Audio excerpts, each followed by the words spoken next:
right, guys, I'm assuming we're live right now. I don't have any confirmation over here on the monitor, but I am going to look over here, or at least on the camera, I don't have a confirmation on whether or not it's linked up. But we're going to see here if I'm live on our monitor. And it appears that we very well might be. So, welcome everyone.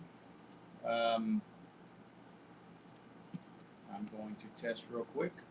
10:30 on the dot, so we're there.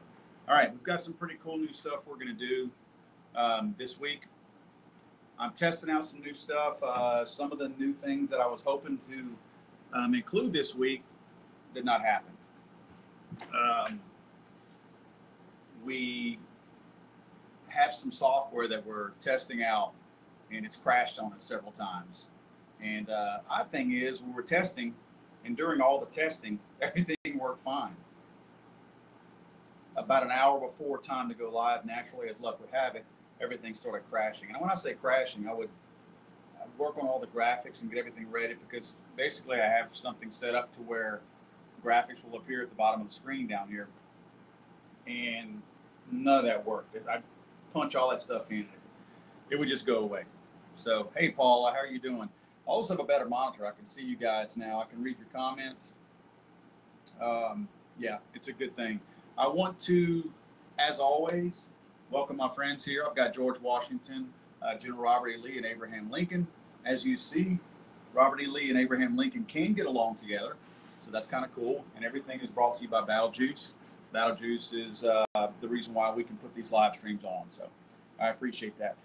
If you get the sense that I'm not paying attention to you guys there, it's because I have a large monitor right here that I can monitor everything on, and this is my bread and butter right here. This is what's going to allow me to be able to see the things that I need to see, and also see all your questions, because now I can read them even with or without my glasses. I can even read them without my glasses. Let's see here. One thing I don't have is looking like we have, I want to make sure that we've got our group in here. What I did was last night we stayed, had a concert we went to, so weren't able to do our normal Friday night live stream. I apologize for that, but we got to have a personal life sometimes too. But I had so much that I kind of wanted to talk about. Plus, I had this new stuff that I wanted to look at as far as some of the new technology that I felt like we needed to do something. So, watched a little bit of college football today, and was able to come up here tonight, and let's go ahead and get this thing rolling. I want to go over some of the topics. I kind of opened it up since this is kind of a loose live stream tonight. It's not something that I really planned out. It just kind of happened. I put out a deal earlier in the day today, asking you guys if you'd be interested in doing something, and got a great response. Good enough response that I was like, you know what, I'm going to stay up and we're going to do this. So thank you guys. I appreciate everything. Hello from Missouri. Hello from Missouri. Please don't tell me you're in St. Louis, because if you are, you need to lock and load right now. That's a powder keg right there. That's something that could very well go off any moment. So hopefully you're safe. I see Florida's in here. Let's see here. If you guys want to, just roll call it. Vegas in the house. I like seeing, where all you guys are from. I'm in Lake Charles, Louisiana. If you're not familiar with Louisiana, if you consider Louisiana like a boot, New Orleans being the toe, we're the heel. Thank God. We're far away from New Orleans. New Orleans is a place you want to go when you're young, drunk, and stupid. Being a little bit older and not being a drunk all the time, it's not the most fun place to go. Stinks. It's kind of funky. So anyway, Paula says that hey, Big Mo, you're from Jennings, that my volume is low. Let me see if I can manage the volume. I do not know that I can. I can mute the microphone, but I don't know that I can raise it up. So we're just gonna have to go with that. That's the best I could do right now. What I may try to do next time is put a headphone in and record the mic for me. So anyway, we'll try something else a little bit different next time. Let's see. Some of the things that I want to talk about, and I opened it up to you guys because this was somewhat of an informal setting tonight. I kind of put it out there. Hey guys, what do y'all want to talk about? And some of the things, you gave me some good things. In In fact, a couple of you had made these comments and suggestions on the last live stream we made a week or so ago. So I want to address those because I want y'all to know that whenever you have a suggestion of any kind, I definitely am listening to that, and I want to include that whenever I can. So the first one was, and look, if you're the one that brought this up, speak up, because I didn't write down who all made a suggestion. Some of you guys emailed some things to me, and I appreciated that. Budget 9mm. Okay, there's a lot to talk about budget 9mm, and really, we're looking at it in terms of carry guns, not just any 9mm out there. So we're not trying to throw every 9mm into the same category. But what we're going to do is talk about some of the more common ones, some of the more carrying versions of it. I'm not going to give you any preferences because, in all honesty, we could always get into the 9mm versus 45 caliber debate. We'll do that at another time. But I have kind of evolved into carrying 9mm, and I'll tell you when it kind of happened. I used to almost always carry a 45. I was one of those guys that always had the outlook that I want knockdown power. I always felt like my shots were accurate. Even in a high stress situation. I know it's not the same shooting competition in USPSA, but it is about as close as we're going to get to a real life stress situation when you are shooting competition. It's better than standing static shooting at some paper targets. So I always felt like, you know what, I'm pretty well trained. I can handle my firearm. I'm very, very comfortable with it. My draw was pretty good. I always really felt like everything I was doing was spot on. So I was one of those guys that, okay, you know what? A lot of times I carried a 1911. I figured 8 rounds, 7 rounds, I'm good. I can. If I'm shooting at more than 7 or 8 people, I got bigger problems. It's probably not going to be round count as an issue. But I'm going to tell you, whenever kind of a paradigm shift for me as far as the whole round count thing. First of all, I will say that ammunition has come a long way. Ammunition has come a long way. And what I mean by that is the manufacturers out there. The manufacturers are doing an amazing job right now. They have some rounds out there that just between the amount of energy that it's going to produce and distribute within whatever the target you're shooting at, big time within the last 5-10 years. They've come a long, long way. The Hornadys out there, your Hydra Shocks. There's a lot of good ammunition out there. And again, it takes the energy of that round that distributes in the target, does a really good job between the different types of ballistic tips and the hollow points that it has. Ammo has come a really long way in kind of a short period of time. So probably 10, 15 years ago, you weren't getting the same result out of a 9mm that you're getting today. So with that being said, the 9mm has kind of closed that gap. And I know what you're thinking. Well, if the 9mm has gotten so much more powerful or more effective, why hasn't the 45? Well, it has too. But the 45 already, for one thing, it's a relatively slow round. So there's only so much that slower round is going to do. As you know, a faster round, a lot of times will, do some things, do a little more damage. And I guess what I mean is a slower round. 45 is a fat round. You're lobbing your 45. So, I guess the 45 was almost already at its ceiling, where the 9mm had more room because it was already bringing so much speed in there. It was a fast round. So anyway, that's a whole nother argument we can get into, the 9 versus 45. But again, I'm very ADD, so I'll go off on a tangent sometimes. I apologize for that. My whole reason for saying that is I reached a paradigm shift, I don't remember, 3, maybe 4 years ago. And I started carrying a 9mm. The reason why, if you guys remember, and I'm not making this up, remember the knockout games? Remember whenever all these weird riots were happening where, and I'm not turning this into a race argument. We're not going to talk about race and anything like that. That's for other people to talk about. But I started seeing a different mood amongst Americans. It wasn't the same thing. I didn't feel like we were all playing on the same team. And again, this is not a race-related issue because it's people on both sides. When I started seeing that knockout game and people were just attacking innocent people just to do it, just to get a video, just to, I don't even know where I put my cell phone, but just to have a cell phone video of it so they could put it on YouTube or Facebook or whatever and laugh about it with their friends.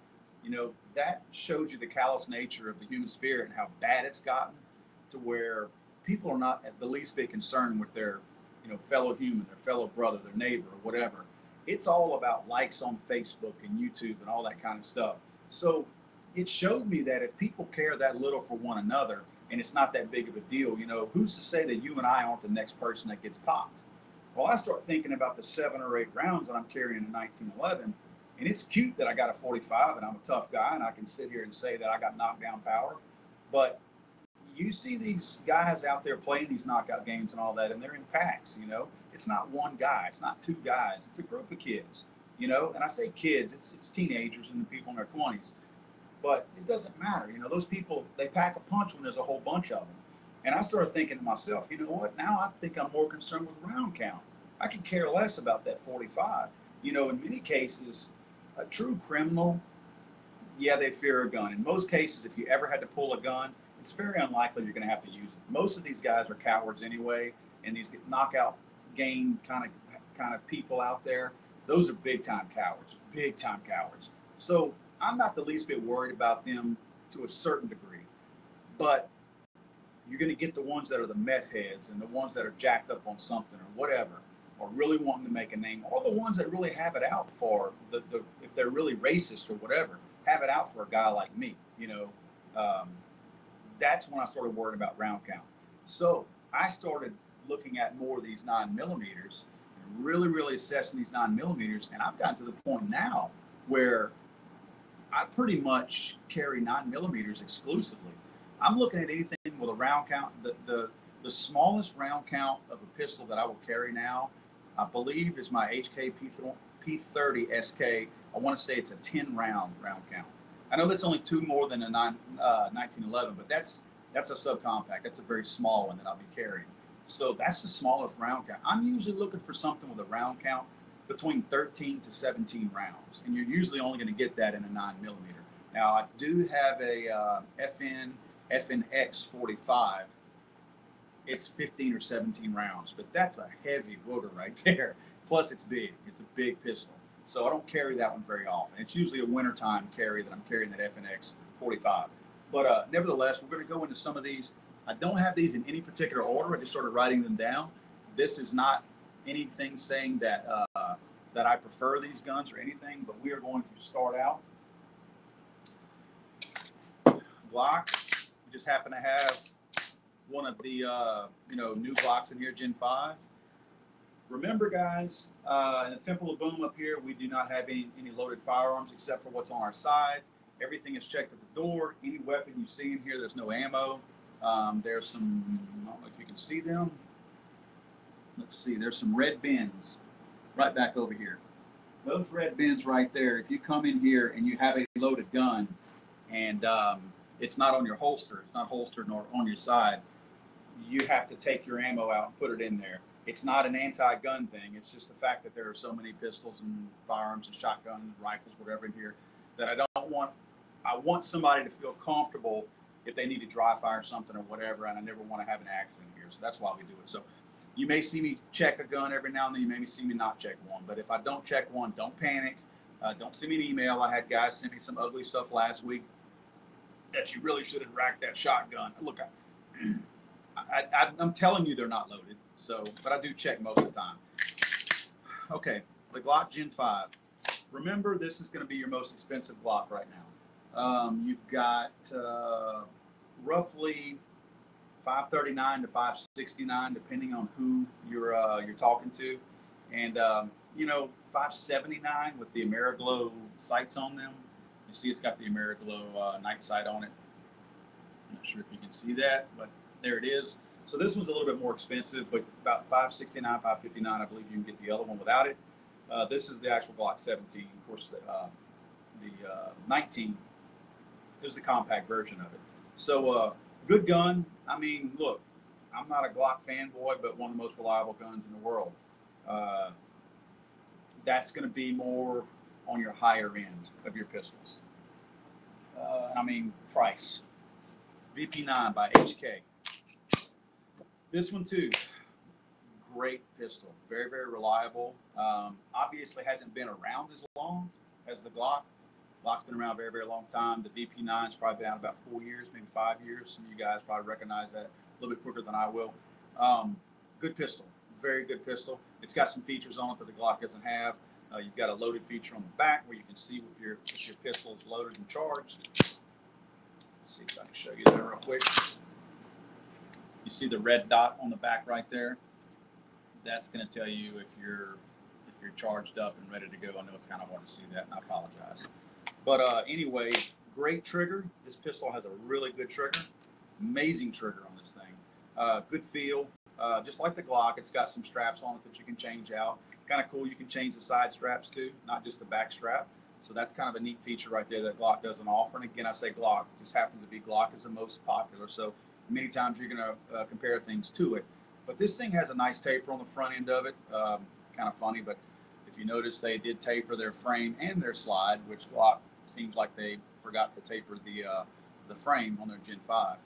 But very nice pistol. This is a great little carry gun. If you decide to carry it, you're going to like it. It's a good gun. You're usually going to find that VP9 for, I did some searches right before I came on, $559 roughly. I'm giving you roundabout prices. You know, you've got your local gun shops. You can check on Bud's Gun Shop. You can check, you know, you can go online and find most guns that are going to range in price, $100 in price. So on an average, you're going to find the VP9 for $559. On one of the lower end guns, just see, and I say lower end, I'm talking about price here. This is kind of an interesting gun right here. This is the Diamondback FS9 or DB FS9, DB9 FS. It's hard to say. It's hard to decipher. Look at the, if you can see that. I hope you can. Yep. Let's see. Let me back up a little bit so you can read it. Their logo is not the most legible thing that I've ever read on a slide before. It's just, I don't know if you can see that, but it almost looks like a P. It looks like maybe a PS. Could be an FS9. I think it is an FS for full size. This is by Diamondback. This is a Florida company down there in the Miami area. You know, for the price, and I'll tell you, this is, you'll find it for $299. Probably a good truck gun.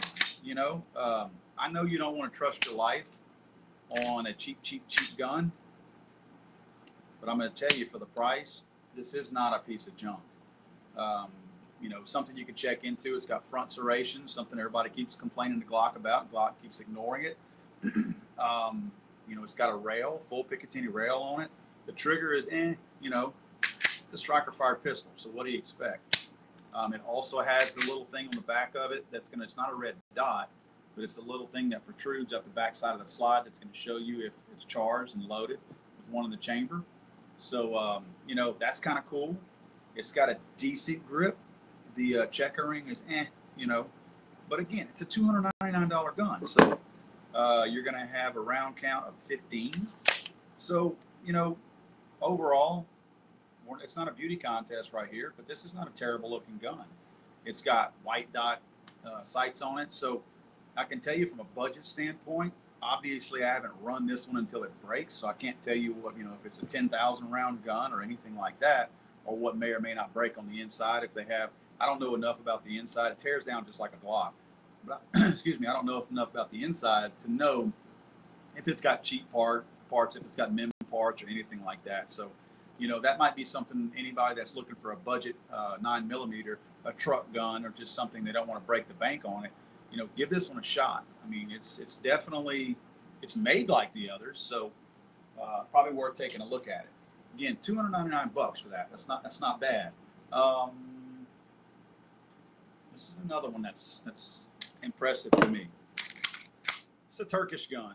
I want to say it's spelled in English, Canik, C-A-N-I-K. I believe it's Yanik though. I think it's Turkish, and it's called Yanik instead of Canik. So if there's any Turks out there watching this, I apologize if I mispronounced the pistol. But this is a nice little gun too. Now this gun has some features that remind me of a Smith & Wesson M&P. I'm not saying it ripped it off. I'm just saying it's got some features very similar to it. It may be at the front of the slide and the frame. It also has a rail on it. It's got very similar to Glock. Safety can be swapped to ambidextrous. I mean, I'm not sorry. The mag release can be swapped to ambidextrous. It tears down very similar to some other guns. Oh gosh, what I'm trying to think of, like some Smith and Wessons and whatnot. It's not got the tear down like the Glock. You see the notch right here to pull down on. I found that the slide release or slide stop, whichever you want to call it, is a little interesting how it sits up there. It's real. The slide, it's hard to say, but it doesn't poke out much. But it's easy to get a hold of once it's up there. They really, if you notice, the frame bevels up to the bottom of it, so you don't feel like that thing protrudes. But whenever you bring your slide back, it sticks out perfectly. Very easy to get your finger on and release that slide to go forward. So this is a nice pistol. Again, I haven't shot this thing enough to know what, how long it's going to last or anything like that. But it's cut right. They even did some ergonomic things. If you look where the thumb is going to go going forward, a lot of people, especially if you're shooting competition in 1911 or something like that, like me, I have a really, really bad habit of whenever, because I'm used to shooting competition with a 1911, you will rest your finger, your thumb. If I have a 1911, I'll show you what I'm talking about.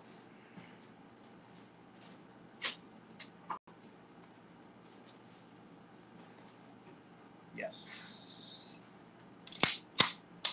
Okay. When you're shooting a 1911 in competition, because you never want your safety to go off or go on, I guess, you never want to accidentally bump that thing up as you're shooting. So you're taught and you learn to rest. You get some stability by doing this also, but you learn to rest that right thumb over that safety and hold it down. Because again, it gives you some stability. It allows you to hold the gun, control it a little bit better, and you never have a risk of that thing banging on the safety real easy. So that's one thing that you learn whenever you are shooting the 1911 in competition. Problem with that is when you go to shoot one of these guys, you've got your slide catch right here, and naturally I want to ride my thumb a little higher.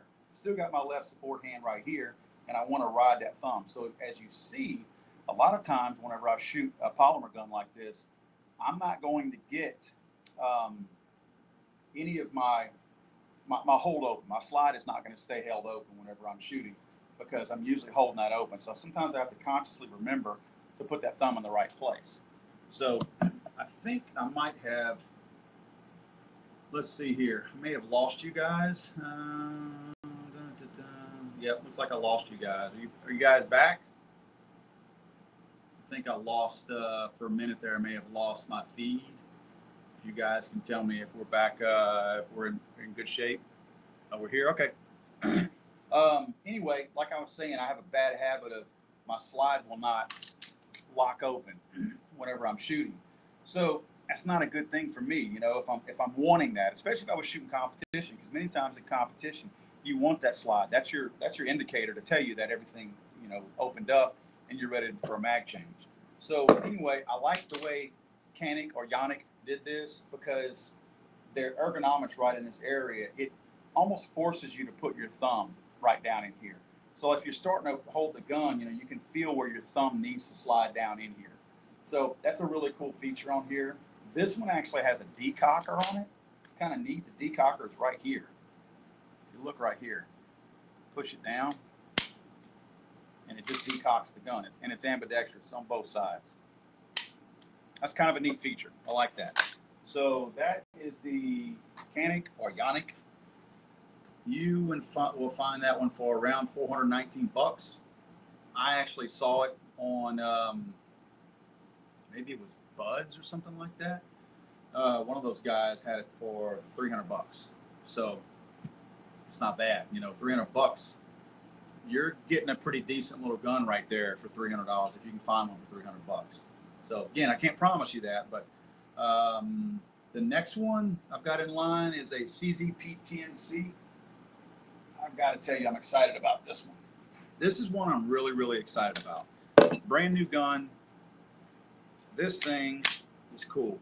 We're going to be doing a full-blown review on this.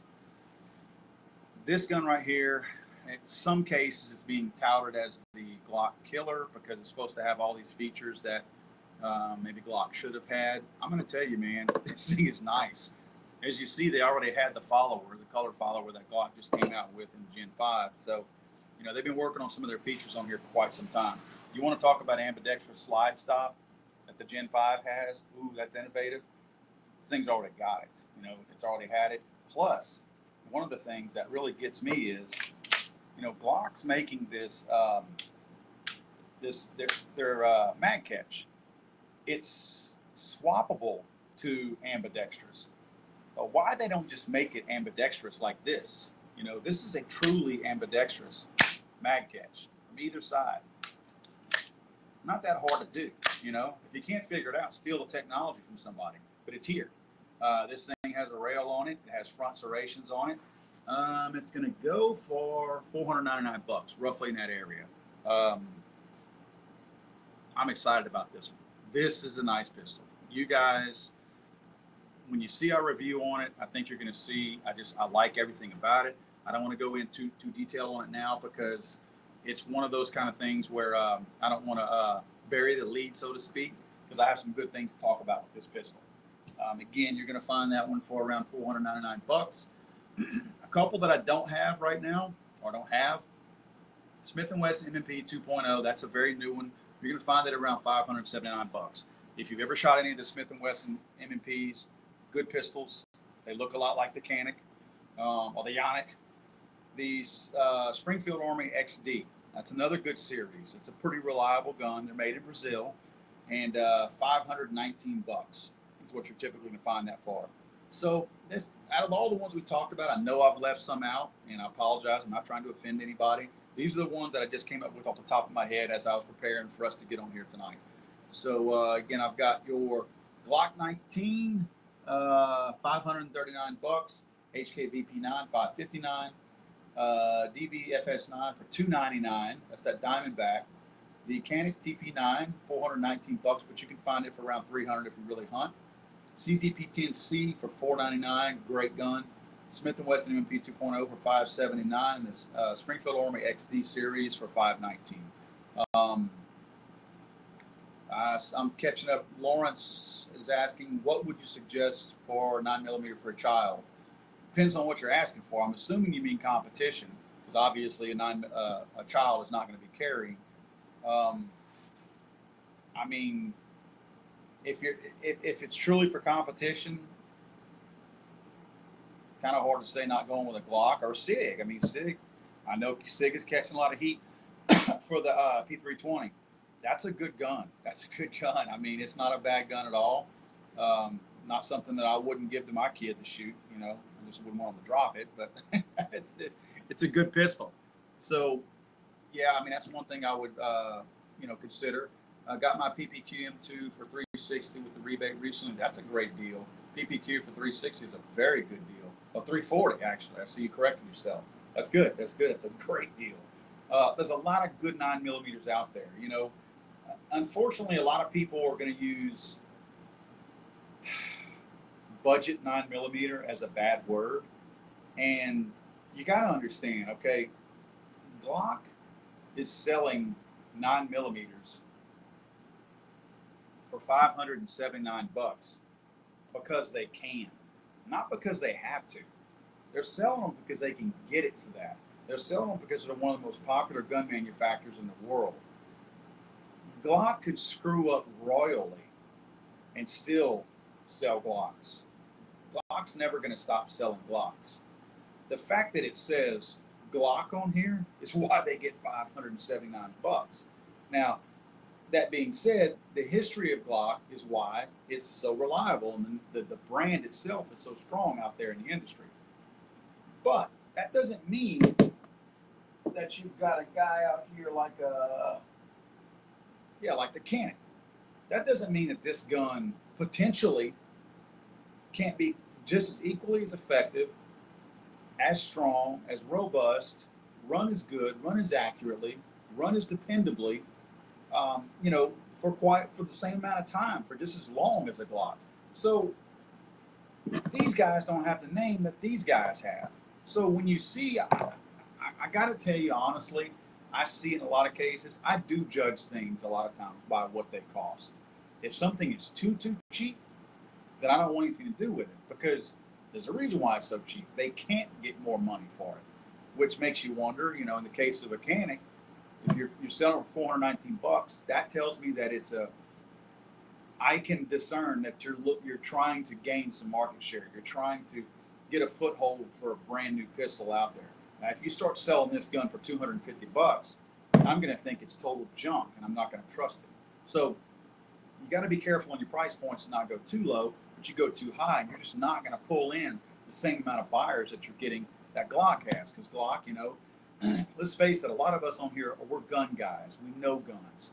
We use guns on a regular basis. We talk about guns on a regular basis. We're not, you know, video game kids that are just spotting these guns. You know, a video game kid or some of these, you know, kids out there that don't know anything about guns, all they know about is a Glock. They don't know why they know a Glock is popular. They may not even know that a Glock is a reliable gun, that it can run dirty. They may not know why Glock is so popular. They just know that they've heard Glock. They hear it in rap videos and, you know, see them on TV. They see cops carrying them. So there's a lot of name recognition on a Glock. Where these guys, a mechanic or something like that, you know, they're struggling for name recognition. They're trying to get some name recognition out there. So in many cases, you know, again, like I said earlier, the Glock, they're selling for $569 and $579 because they can, not because they have to. I would guess, and I know you guys are going to think I'm crazy, I'll bet you it takes them under $100 to make this thing. Under $100, easy. I would say it's probably about 70 to 80 bucks to build a Glock. These guys are making 500 bucks a gun. So I know you think I'm crazy, but I'm telling you, these guys are doing really well.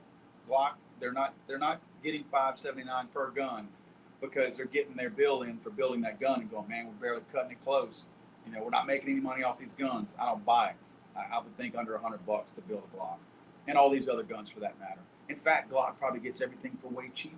So Glock is probably paying way less to build this gun than these guys are to build this gun, because these guys aren't getting the bulk deals that Glock's getting, because Glock is buying so much of everything that they used to build.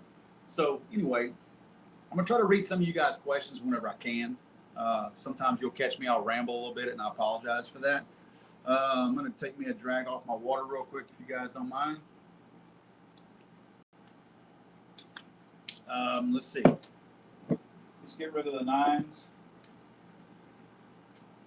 I'll play with those another time. I'm really looking forward to that CZP-10C. That's going to be a fun one. Okay, the next topic. This is going to be an interesting one, y'all. I hope whoever made this suggestion is on here, because it's a good topic, and I actually went through it a while ago and did a little research. The topic itself is carry insurance for concealed carry and whatnot. So I apologize. My nose is itching. I got a fan blowing right on me, and my nose is itching like crazy right now. Carry insurance. It's a very interesting topic. I believe it's a necessary topic. Sadly, I think it's a necessary evil. Carry insurance is one of those kind of things, I guess, like car insurance. You hope you never have to use it. And even less than car insurance, most people will never use it. Never use it. Like car insurance, you know, going through our lifetimes, most of us are going to at one point, some point, we're going to use our car insurance. Most people will never use carry insurance for their gun. Never. There's just not going to be a reason to. A scenario for using carry insurance would be somebody jumps you, you pull out your concealed carry pistol, bam, you shoot them. You don't kill them. They sue you because you wounded them. They tell you that you attacked them, they didn't attack you, or they say that they were retreating and you shot them. Okay, carry insurance is basically your own team of attorneys that are going to work for you. Let me give you some examples. The first to market, so to speak, to my knowledge, was USCCA. Just to get it right, that stands for United States Concealed Carry Association. Okay, I actually am a member for them, and I'll tell you why. This was before the NRA Carry Guard came along, and that's a whole different story we're going to address here in a second. USCCA, They have 3 packages, and you can go to their website and see it for yourself if you like. USCCA, I guess.com. USconcealcarry.com is their website. They have 3 packages. They've got a silver, a gold, and a platinum. I'm not going to give you all the details, but let's just say the silver is $13 a month, the gold is $22 a month, the platinum is $30 a month. Roughly, they go in increments of almost 10. Or you can pay for your annual subscription. The silver is $147, the gold is $247, and the platinum is $347. I'm a platinum member. You get a lot more with the platinum member. You and I both know how fast attorney fees can get eaten up. Okay, I don't have $1 million in the bank, but by having the platinum version, paying $347 a month to USCCA, I have $1 million in civil suit defense, civil suit damages, and firearm theft liability protection. Now, the firearm theft liability protection, as you can see, I'm real happy about. I've got a little bit of protection that I cannot afford. I personally can't afford to have that much protection on my guns if my house burns down or all these guns in here get stolen. So I've got some protection here, and that's a beautiful thing to have. A little bit of peace of mind. I mean, some of these guns in here I simply can't replace, but a lot of them, there's no sentimental value to some of these guns in here. I mean, if I lose them, I'm not going to be happy about it, but if I can replace them, big deal. I'll buy another one. So yeah, I don't want to lose anything that I have, but if I do, at least I've got some recourse here because I've got a little bit of insurance. Now, going down the plane here, $150,000 of criminal defense protection, upfront attorney retainer. That's sweet. I mean, that's a lot of money going towards an attorney. $25,000 to $250,000 upfront bail bond funding. If you get arrested, that's a whole different ball game there. $4,000 personal hardship coverage. That's not a whole lot of money there. Psychological support, $4,000 of that, and $500 a day compensation while in civil court. That might come in handy. So my point is, the whole reason why I like this is I have I'm sorry, not 1,000. I have $1 million worth of civil suit defense. That means that these guys have their own attorneys. That this isn't calling Billy Bob down the street whose cousin's neighbor knows somebody who's married to a friend who has a dog that goes to the same training school as their sister who has a cousin who knows somebody who's an attorney. That now you can call them because you had to draw your gun on somebody and, I need some protection. You don't need that kind of protection. You're going to waste your money and still wind up in jail if there's some kind of a gray area involved here, depending on what state you're in. I mean, God forbid you're in a liberal state. You're done. The judge is going to, bury you. So in this case, I know that not only do I have $1 million in coverage for my attorneys, but I've got a team of attorneys who specialize in what we're going. They know what to look for. They know when there are investigations into a shooting or something like that. They know what questions to ask. They know what things to look for. They know what the buzzwords are. They know, you see what I mean? They have the experience of dealing with these types of things. And it's not like they're training on the job using your money. These guys are already trained up. They're already specializing in that particular field. And that's what I want. I don't want to go to jail. Let's face it, whether I go to jail or not, that's not even the big thing. What if I shoot somebody and all of a sudden I don't even go to jail? Let's say I could plea out or whatever, but I end up being a felon. Guess what happens to all these guns? They're gone. I can't have any of these anymore. I'm a felon. The last thing I want to be is a felon. So I want $1 million worth of specialized attorneys protecting me in the event I have to use my pistol for self-defense anytime. So that's a big deal. That's a big deal, man. So the next one is the NRA Carry Guard, okay? That's the other company. Kind of a weird situation that went on with the NRA when they did this. Obviously, the NRA, and I'm not trying to, slam them because I'm an NRA Life, what do they call it? It's the other member, the Life's endowment member. Very proud of my affiliation with the NRA. We are actually an NRA news partner. Legally on America is. We're actually NRA recruiters as well. So we have a dotted line with the NRA as far as the relationship goes. So I'm not going to bash them, but they very clearly saw the USCCA's policies because theirs is very, very close to it. Very close. If you look at their policies, I'm sorry, their memberships, I should call them, not policies, um, very close to it. Oddly enough, they even call them bronze, silver, and gold, where the USCCA's is silver, gold, and platinum. So, could have got a little more creative with that. I would have probably named them a caliber, like a 22 caliber, 45, and then a 500 or something like that. But I'm not the one making all the money they are. So anyway, their policies are very, very close. If you look at the top policy or membership, remember USCCA's was $1 million of civil suit defense. Now this isn't broken down exactly like that, but it does say gold $1 million in civil protection.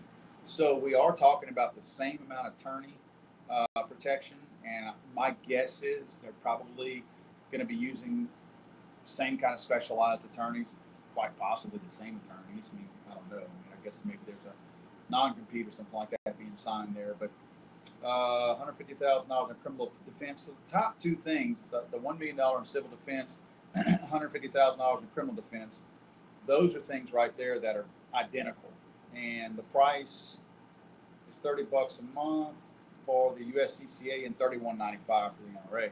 NRA's got the name recognition, so they can ask a little bit more. Let's see, $347 a year versus $359 a year for the NRA. And again, a couple of buck difference between them, not a big deal. I haven't done enough studying on NRA Carry Guard because I'm not a member of it. I don't see the point. I don't even know how it would work, to be honest with you.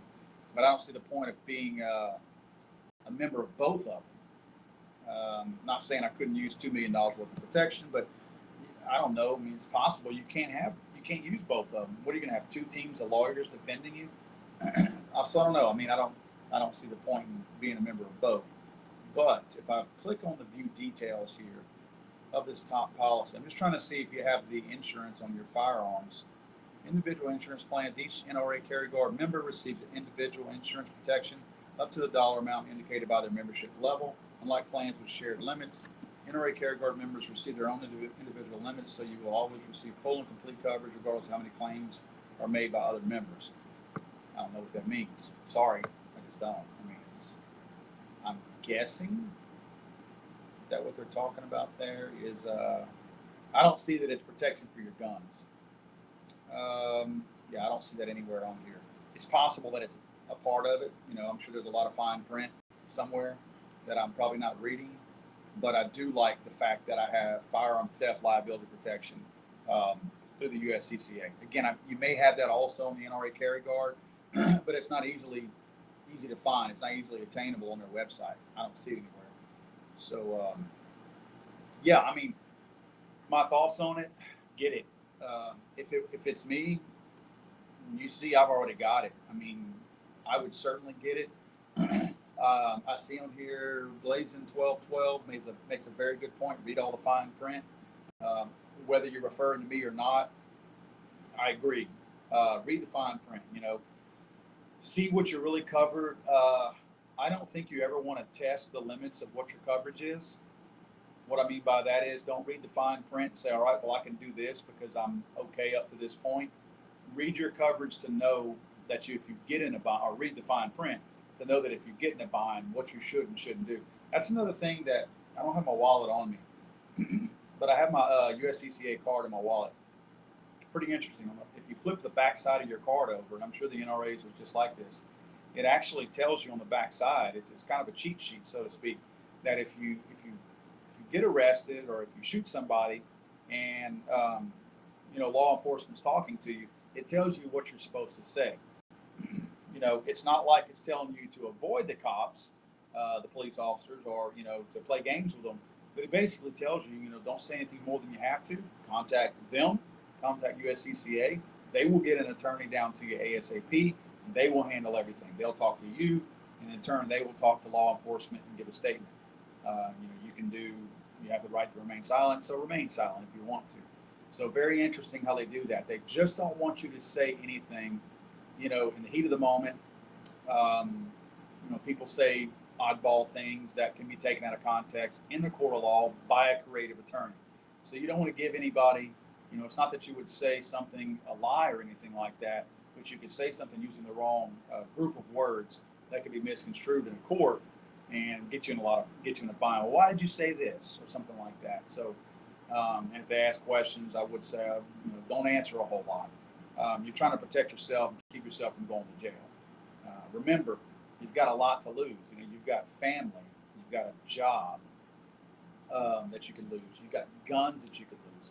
Can you imagine? I'm assuming everybody on here are gun guys. Can you imagine if you are all of a sudden restricted from ever being able to handle or own firearms again? I can't imagine that. I cannot imagine that. I don't go. I probably don't go 3 or 4 days without handling a gun of some sort. Well, obviously, I handle one every single day on my side, but outside of the one that I'm put on my belt, I'm handling something every few days. Ammo, guns, whatever. So, yeah, it's hard to imagine. It's hard to imagine a life without firearms for me, and I'm sure most of you also. So again, we've got a lot of stuff to protect. I would highly recommend you guys. I don't get money from these guys from USCCA or NRA, but I would highly recommend you guys get with them, contact them, talk to somebody. A lot of the big shows like the NRA and all that, all these guys are there. They got these booths set up. They can answer all your questions. Ask them the questions. Their frequently asked questions on the website are probably pretty good too. Heck, tell them we sent you. I mean, we can develop a relationship with those guys at some point because I do believe in their product, regardless of the one that you choose. If NRA had already been out before USCCA, I may be a carry guard member, but I'm happy. I like the things that I've seen in USCCA. The only negative thing that I can say about carry guard is that whenever the NRA show in Atlanta this year, that's when the NRA kind of launched in full force their carry guard, their plan, their whole how they were going to do the insurance and all that. And it was just kind of a bad way that it went down. They didn't allow USCCA to have a booth at the NRA show in Atlanta. That show is open to the public. That's a big show. 60 to 80,000 people a year go to that. And kind of at the last minute, they had already USCCA had already gotten their booth. The very last minute, the NRA pretty much said, you know what, USCCA, you can't come to the show. Not cool. Not cool. You know what I mean? It's like that's your direct competition now. You're just entering into a market that USCCA has already been in. To me, it would have been kind of classy of them to say, all right, guys, come on, you can come to the show, but your booth's going to be set up on the other side of the building, something like that, not right across ours. So USCCA was very classy about it. I've communicated with some of the guys from USCCA about that whole incident, and they're like, you know what, we've always supported the NRA, and we're going to always support the NRA going forward. So kudos to USCCA for doing that. I definitely like that. It's very, very cool of them. I will tell you the only thing I can say negative about USCCA, man, look, they send a bunch of emails out. If you're an NRA member and you think you've got to get a lot of NRA emails, Tim Schmidt is the founder, CEO of USCCA. Man, look, nothing against Tim. He's a nice guy. I met him, good dude. But I used to see his name at least once a day on an email. Now I have a spam folder that's chock-a-block full of Tim Schmidt's emails. And weirdly enough, I still get emails from somebody else at USCCA, USCCA's main website or something like that. I get a lot from those guys. So they give you a bunch of mail. Honestly, I don't even know what it's about because I'm already the premium member. I can't pay any more to them. So I don't know what the emails are even for, but I get a bunch of them. So I assume that the NRA is probably doing the same thing. So anyway, if you get a chance, do some research on it. If you carry a gun, if you conceal carry every single day, you're crazy not to have this insurance. But if you carry it all, it'd be a really good idea to have some insurance. Again, what I like most about it is having the protection of my stolen guns, But knowing that I have a team of specialized attorneys that are going to protect me in the event that I have to use my pistol in self-defense, that's a lot of peace of mind for me, y'all. I don't mind telling you. I hope to God I never, ever, ever have to use my pistol for anything. Anything. I don't want to have to draw it. I don't want anybody to ever have to see my pistol. I don't want anybody to look down the barrel of my gun. But I won't hesitate to draw my pistol if I need it. And because I'm so adamant about protecting myself and my family from people who would try to do me harm, it's nice to know I got somebody from a legal standpoint in my corner. For all the jokes and the bad things that we say about attorneys and how cutthroat they are, wouldn't it be nice to have some cutthroat attorneys in your corner protecting you if something like this happened?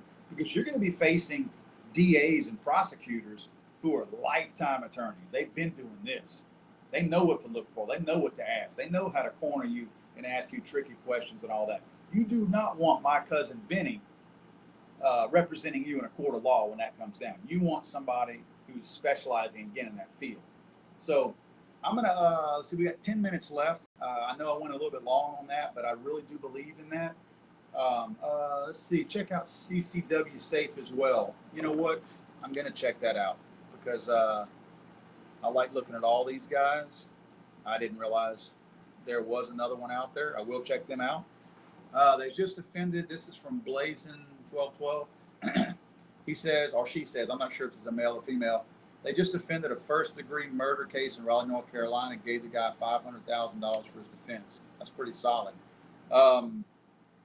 Let's see. Paula makes a good suggestion. I guess we could never read too much on this type of thing if we are in fact carrying. Paula says you need to read the book If You Use Deadly Force by Bruce Lawler. Probably not a bad idea. I probably wouldn't mind taking a look at that myself, to be honest with you. Let's talk, you guys got questions. I'm going to try to scroll through some of these things. What are your thoughts on an individual between the ages of 18 and 20 owning a handgun? Is it legal? You know what? I can only speak for Louisiana. This is coming from it's Jayded, Jaded. In the state of Louisiana, you have to be 21 to own a handgun, but it's kind of a weird little gray area. You got to be 21 to purchase it, but I'm pretty sure that you can give somebody a handgun and they can own it in the state of Louisiana. That's under 21. I'm pretty sure. Now, don't go giving 21-year-olds guns in the state of Louisiana until you confirm that. But I'm pretty sure that's the case. I know that before I was 21, I was given a pistol. So, and my family wasn't a bunch of hoodlums and outlaws. So I'm pretty sure you can, again, I'm speaking strictly for the state of Louisiana. That's where I'm at. I'm pretty sure that you can give a 21-year-old a pistol. They cannot buy one. Now, they can buy a long gun if they're 18 or older in the state of Louisiana. They can buy a long gun, not a handgun. Personally, you're asking what's my opinion of somebody between the ages of 18 and 20 owning a handgun? Absolutely, they should be able to. If we can give them a gun, a 308, to go defend our country at 18 years old and shoot, if we trust them enough for that, we should be able to trust these same people to go out. Now, granted, we're talking about today's day and age. Don't even ask me my opinion, what I think about today's 18 to 21-year-olds today. But with that being said, if they can go defend our country, I think they should have the right, at least the ability, to be able to own a gun if they want to. Now, I do like the fact that they have that, what is it, the hunters courses. I'm too old to have taken any of the hunters courses, but I know a lot of the kids nowadays have to take these hunter safety courses. That's a great thing. That's a great thing. If nothing else, it's going to instill in them a little bit of,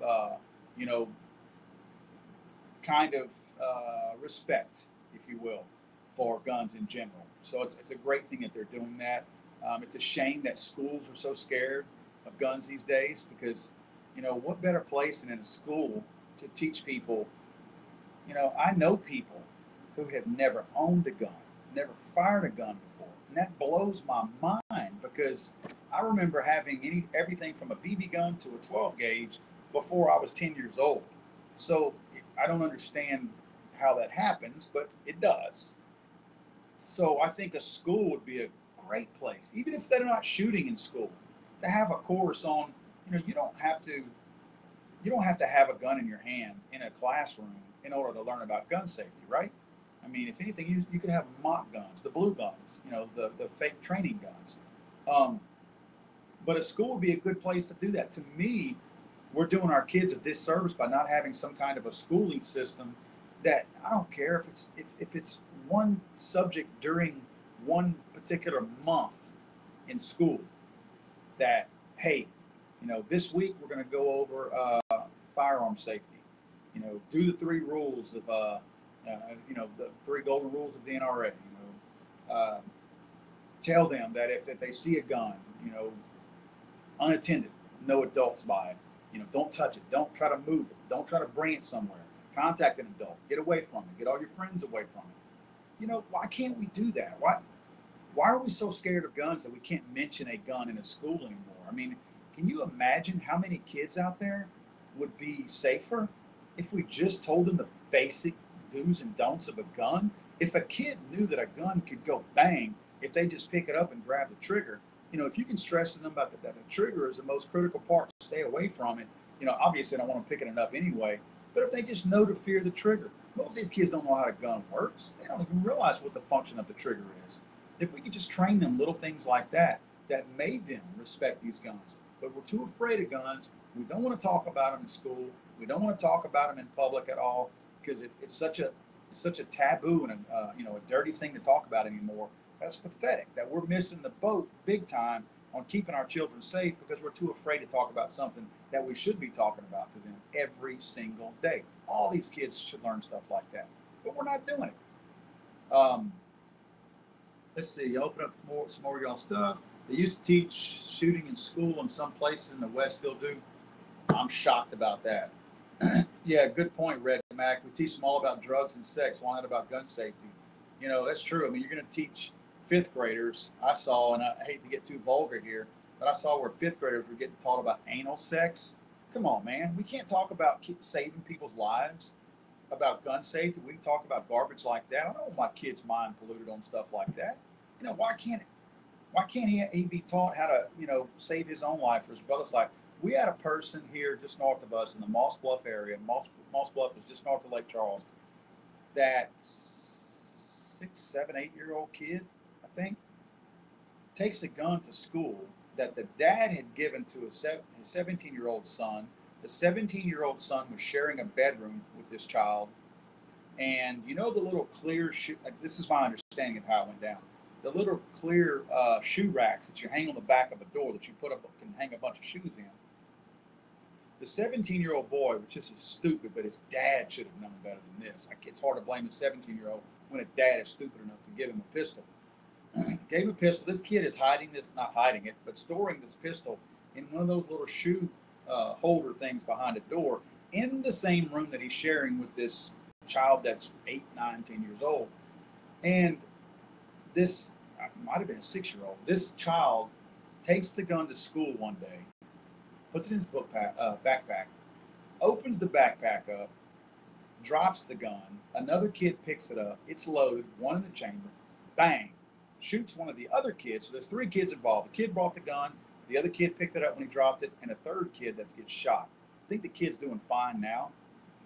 My point is, if we would have had those 3 kids, or at least the main 2 involved, not the one getting shot, what if we would have had a class on, if you see this gun, get away from it? For God's sakes, this was at the school whenever the kid brought the gun to school.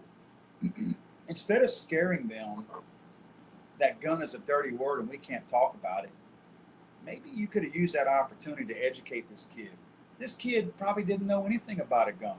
But if you had taken the time in just 1 week to stress to that child, like the first week of school, stress to that child this, and this about guns or whatever, even if one of those 2, the one that brought the gun or the one that picked it up, didn't want to listen to what they were taught, if they were in a school setting, don't you think one of those other kids, at least one of them, would have jumped in and said, don't touch it.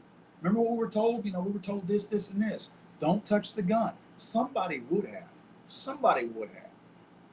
So we could have saved this other kid from potentially getting shot. Who knows? Maybe the kid wouldn't have taken the gun to school. You know, remember whenever I know this is hard to do to a 6, 7, 8, 9-year-old kid. Remember whenever we used to take the old driver's ed classes? I bet they don't do it anymore because we wouldn't want to scare anybody today or hurt anybody's feelings. The old driver's ed class courses. I want to say I was in ninth grade in high school, and they showed us these videos of these people who had gotten mauled in these accidents. They showed driving accidents with the tops of people's heads ripped off. These were legitimate, actual videos and pictures from state troopers, paramedics, firefighters, all these folks that they took all these pictures of these not crime scenes, these accident scenes, and it was crazy to look at that stuff. I remember watching it. You know, nowadays you can look at any of that stuff on the internet, but back then you were like, what am I watching? You couldn't believe what you were watching. It was the craziest thing. Like I said, it was legitimate photos of people's top of their head lopped off. And I remember seeing somebody, you know, from the nose down or the nose up, their head was missing, you know, arms taken off, crazy stuff. I remember looking at that going, holy crap, I don't know if I want to drive. Again, I'm not saying you show a 10-year-old that, but what if you explain to them what a bullet can do? What if you explain to them what a 22 can do? What if you explain to them what a 9mm hollow point can do? They can blow out the back of somebody's head. You don't have to show them pictures. Just get a little graphic. You know, make them realize that life could be over with. So anyway, it's important that I think we do that kind of stuff and train our kids. And unfortunately, the schools aren't going to do it, so we have to do it as our own as parents. So as responsible gun owners, let's make sure we do that. Looks like we need to shut it down, y'all. It's 11:31. I appreciate you guys hanging out with us tonight. I'm going to try to keep doing these live streams every Friday night at 10:30 p.m. Central Standard Time. If you guys ever have any topics you'd like for us to go over, either go on these videos on YouTube and comment in the comments section, or you can email me at paul@legallyarmedamerica.com. Again, paul@legallyarmedamerica.com. Just email me any suggestions you may have. I'm happy to try to include that in whenever we do these live streams. I'm always looking for what content we can talk about and go over. So definitely would love to take some suggestions from you guys. And that's what we talked about in today's live stream. Tonight's live stream was all stuff that you guys suggested. So makes it more fun when we can do things like that. And you guys are actually the ones, kicking those ideas to me. I'm happy to talk about them and get some feedback from y'all. Also like the fact that I can get my monitor set up now where I can really see you guys' comments. Makes it a lot more fun for me because I can try to interact with you guys a little bit better. You guys have any suggestions, always email me. I appreciate you taking the time. I know Saturday night is late. I just put my son to bed at night, so I have to do this show a little bit late after I put him to bed because he's a high priority to me. So hope you guys have a good weekend. Rest of your